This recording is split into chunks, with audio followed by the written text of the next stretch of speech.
Ya. Jadi pertanyaan dari beliau, selilitan daging kurban tentunya ya, atau sisa makanan di dalam lubang gigi ketika kita sedang sholat, kemudian dia lepas dari tempat nyelipnya, apakah kita telan ataukah kita buang?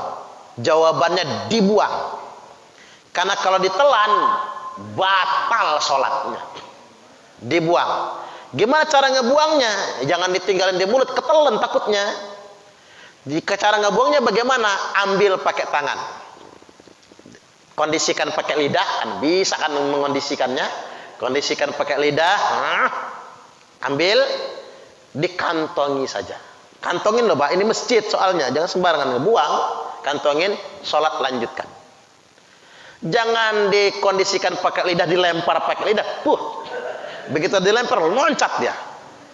Karena Pak Indrawan kok basa-basa ini daging siapa lah terlemparkan ke muka saya ini. Jangan. Itu caranya ya Pak. Jadi kalau ditelan malah batal sholat. Tapi kalau diambil, dikantongi, itu lebih baik. Udah gerak badan kalau kita 3 kali. Enggak apa-apa. Gerak itu tidak dihitung sekali. Itu hitungannya sekali. Tapi kalau 2 di begini, itu baru 3 kali. Sama kayak orang garuk Pak. Garuk itu kalau begini 3 kali batal sholatnya. Tapi kalau garuknya begini, tempel begini, sampai ledeh katakanlah, nggak batal, hitungannya sekali soalnya. Nah itu ya, nggak masalah. Jadi kalau begini 3 kali, gerakan berturut-turut batal. Sama tadi kalau buang, kantongin, begitu caranya. Jangan ditinggalkan di mulut, ketelen, malah bisa batal nanti. Pertanyaan yang kedua tadi apa Pak? Wudhu 3 waktu. Nah, apakah satu wudhu bisa untuk beberapa kali salat? Jawabannya iya. Hanya tayamum likuli fardin, hanya tayamum saja, satu tayamum untuk satu salat fardu. Tapi kalau wudhu boleh untuk beberapa salat fardu. Maghrib tadi wudhu sebelum maghrib ya, salat maghrib. Kemudian nggak batal sampai isya, salat isya nggak perlu wudhu lagi, sah nggak apa-apa. Sampai besok subuh misalnya Pak, nggak batal, nggak apa-apa. Itu pernah terjadi soalnya. Imam Asy-Syafi'i rahimahullah berkunjung ke madrasah Imam Hambali, Ahmad ibnu Hambal rahimahullah. Jadi guru ngunjungin pondok murid. Begitu berkunjung ke sana, lantas kemudian nginep semalam. Selesai nginep semalam, besok pamit, kata anak Imam Hambali, ayah, benar itu Imam Syafi'i guru ayah. Benar kata Imam Hambali. Tapi kata anaknya kayaknya nggak pantas jadi guru. Apa nggak pantas? Apa kurang ganteng? Bukan begitu ayah, kata dia. Kurang pantas jadi guru karena dia punya 3 kelemahan. Saya ngomong sama ayah, karena kalau saya menceritakan aib ulama, darah daging ulama itu racun. Makanya jangan suka menceritakan aib ulama Pak. Racun bagi kita, nggak boleh. Kalaupun tahu, nggak usah keluar dari mulut kita, ngempet, simpan saja. Karena itu guru ayah, saya ngadu sama ayah. Emang apa aibnya? Kekurangan Imam Syafi'i kata ayahnya. Ada 3 ayah kata anaknya. 1, waktu kita ajak makan tadi, makannya banyak betul tadi malam. Ya nggak mungkin lah ulama makan banyak kata dia. Berarti dia nggak waro ayah. Yang kedua, tadi malam dia nggak sholat tahajud. Yang namanya ulama pasti tahajud, nggak mungkin tidak. Kalau orang biasa nggak tahajud kita mah maklum, ini ulama loh, warasatul anbiya. Yang kedua, ayah, tadi waktu subuhan nggak wudhu dia, langsung masuk mihrab ngimamin sholat, sampai saya tidak mau mutabaah di belakangnya, nggak mau ngakuin sebagai imam sholat. Kata Imam Hambali, nak, saya nggak bisa jawab pertanyaan kamu. Susul Imam Syafi'i, disusul nggak ketemu Pak. Kalau nggak ketemu di jalan, kata ayahnya, datangin madrasahnya, datang ke tempat Imam Syafi'i. Kenapa kamu nyusul? Kata Imam Syafi'i. Mohon maaf Syekh, jawablah 3 keraguan saya. Anda saya pandang tak pantas menjadi ulama. Lu ngapa? Kata Imam Syafi'i. Tadi malam Anda makannya banyak betul saya. Yang kedua, Anda tadi malam nggak tahajud. Yang ketiga, subuh nggak wudhu sholatnya. Imam Syafi'i tersenyum sampai kelihatan gigi-giginya Pak, tertawa saking senangnya. Kata Imam Syafi'i, itulah ulama. Dia tak perlu menjelaskan alasan apapun yang dilakukannya, kecuali ditanya. Itu pun tidak perlu dipublik, cukup berdua saja. Biarkan orang berburuk sangka, tapi dia jelaskan kepada yang bersangkutan. Itu baru waliullah. Tidak perlu sibuk mengklarifikasi konferensi pers. Nggak perlu. Saya begini loh, nggak perlu menceritakan begitu. Kata Imam Syafi'i, nak, seumur hidup saya nggak pernah makan sebanyak tadi malam, kecuali di rumah ayahmu. Karena mengapa? Hidangan yang dihidangkan orang solih itu tidak akan pernah mendatangkan penyakit, tapi akan mendatangkan kesehatan dan kekuatan, dan menambah keimanan serta ketakwaan. Sedangkan ayahmu adalah orang yang paling solih di muka bumi hari ini. Makanya aku makan banyak di rumah ayahmu. Subhanallah. Makanya Bapak Ibu kalau diundang kondangan sama Pak Dailin, makan yang banyak kita. Habisin aja di prasmanan itu Pak. Karena yang ngundang orang solih. Tapi kalau yang ngundang ahli maksiat, jangan banyak-banyak, masuk angin nanti Pak. Jangan banyak-banyak makannya itu ya. Ini contoh sederhana itu. Saya makan banyak. Ketika makan banyak, kata Imam Syafi'i, dan barokah.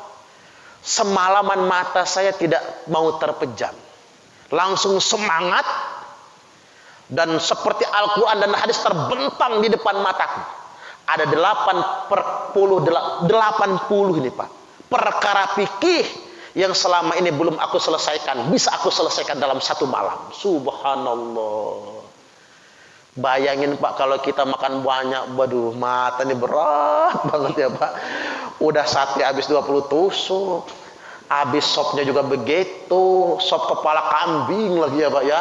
Ngantuk banget. Imam Syafi'i makan banyak malah nggak ngantuk, malah melek. Persoalan-persoalan fikih selesai dalam malam itu, dan tidak batal sama sekali. Bayangin kalau kita makan banyak Pak, kentut aja bawaannya kan. Imam Syafi'i nggak kentut malahan. Lalu aku sholat tahajud, kata Imam Syafi'i, sampai subuh. Lalu aku keluar ke masjid waktu subuh, karena nggak batal sama sekali. Langsung imamnya sholat subuh. Subhanallah. Pulang si anak, ayah pantas punya guru Imam Syafi'i. Nah itulah Pak ulama. Makanya benar, annal ulama'a warasatul anbiya. Ulama itu pewaris para nabi. Subhanallah. Jadi itu ya, satu wudhu boleh untuk beberapa sholat.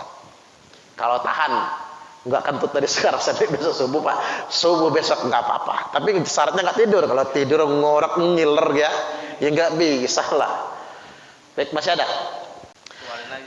Ulama madzhab Syafi'i menetapkan makruh hukumnya kentut dalam air. Jadi belum divonis batal, makruh. Makruh di sini dimungkinkan ketika kita buang angin dalam air, keluar, itu secara otomatis ngisep Pak. Ya kayak contoh begini nih, ada udara ya dalam botol tertentu. Begitu udaranya ini keluar, masukin ke dalam air botol misalnya Pak, airnya masuk ke dalam. Itu dalam ilmu apa tuh? Fisika ya. Nah sama kayak kita buang air kentut dalam air, terus keluar, set, ada air yang masuk ke dalam. Kalau saya sudah mempraktekannya, saya berendam dalam air kentut, itu suara mulut saya tadi ya, suara itunya nggak tahu apa. Begitu selesai buang angin Bapak Ibu, langsung set, langsung dingin Pak, rongga pembuangan itu. Berarti ada air yang masuk ke dalam. Nah, kalau itu yang dikhawatirkan bisa membatalkan puasa. Kalau sampai air itu sampai ke perut besar, maka batal puasanya. Nah, gitu. Makanya ulama banter menyebutnya makruh. Tapi bisa batal karena masuknya sesuatu lewat jalur pembuangan itu membatalkan puasa. Jadi kencing dalam air makruh, kentut dalam air makruh, berak dalam air juga makruh. Jangan. Makanya di kolam renang ada tulisannya, kalau mau kencing ke toilet. Kita aja yang bandel itu. Di kolam renang malas ke toilet. Biar jangan kira Pak dalam kolam berendam itu agak diam-diam dikit itu. Jangan-jangan ada yang nyemprot di bawah itu. Sekilit di kadang-kadang kita kan nyemprot. Makanya hati-hati, jangan keminum air kolam renang. Masalahnya bukan cuma kaporit. Takut bekas Pak Indrawan kan gitu ya. Takut sedemikian rupa. Walaupun itu kan airnya 2 kulah lebih kan. Karena 2 kulah lebih tidak jadi mutanajis air itu. Walaupun orang ada yang kencing ya di dalam kolam renang, air di kolam renang tidak dianggap mutanajis. Karena lebih dari 2 kulah. Kalau lebih dari 2 kulah disebut mutanajis, air najis ketika berubah warnanya, berubah baunya, dan berubah rasanya. Jadi begitu. Masih ada? Pertanyaannya, kaget membatalkan wudhu enggak? Enggak. Kaget tidak membatalkan wudhu. Sholat aja enggak batal orang kaget. Kaget refleks Pak. Matilah kau, misalkan gitu ya. Ada kan orang matilah kau katanya kan. Waduh. Itu kalau karena murni refleks. Murni refleks gitu. Itu karena kaget, itu masih apa namanya? Masih dimaafkan, tidak batal sholat.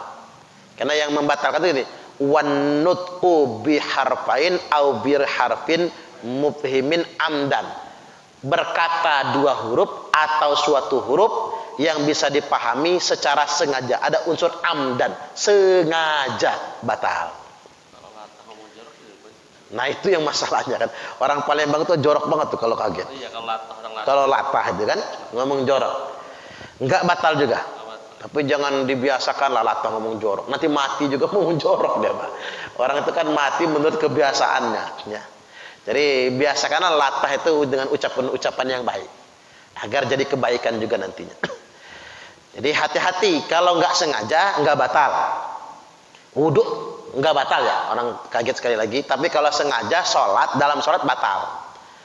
Kalau dalam wudhu tetap nggak batal. Makanya makruh ya Pak, kita sholat pakai baju yang bertulisan. Karena ngapa? Takut orang baca. Kadang saya sarung aja hilang. Tulisannya kan Wadimor misalnya. Di bawah itu. Kadang-kadang yang di belakang kita tuh membaca Wadimor misalnya. Membaca itu kalau kuucap pakai lisan batal sholatnya itu. Benar. Karena ucapan. Baju partai lanjutkan misalnya. Jadi jangan sampai kalau ada mereknya itu jangan kelihatan ge. Mereknya itu disumputkan pakai sarungnya itu. Dibalik ke dalam atau di luar. Ngapa pula lah orang pakai merek-merek sarung itu tapi ditaruhnya biar kelihatan mata. Karena ada sarung itu nggak kelihatan mata, itu lebih bagus biar nggak dibaca orang. Kayaknya sunahnya pakai baju yang tidak ada tulisannya. Takut orang ngebaca nggak sah sholatnya. Jadi wudhu kaget nggak batal ya.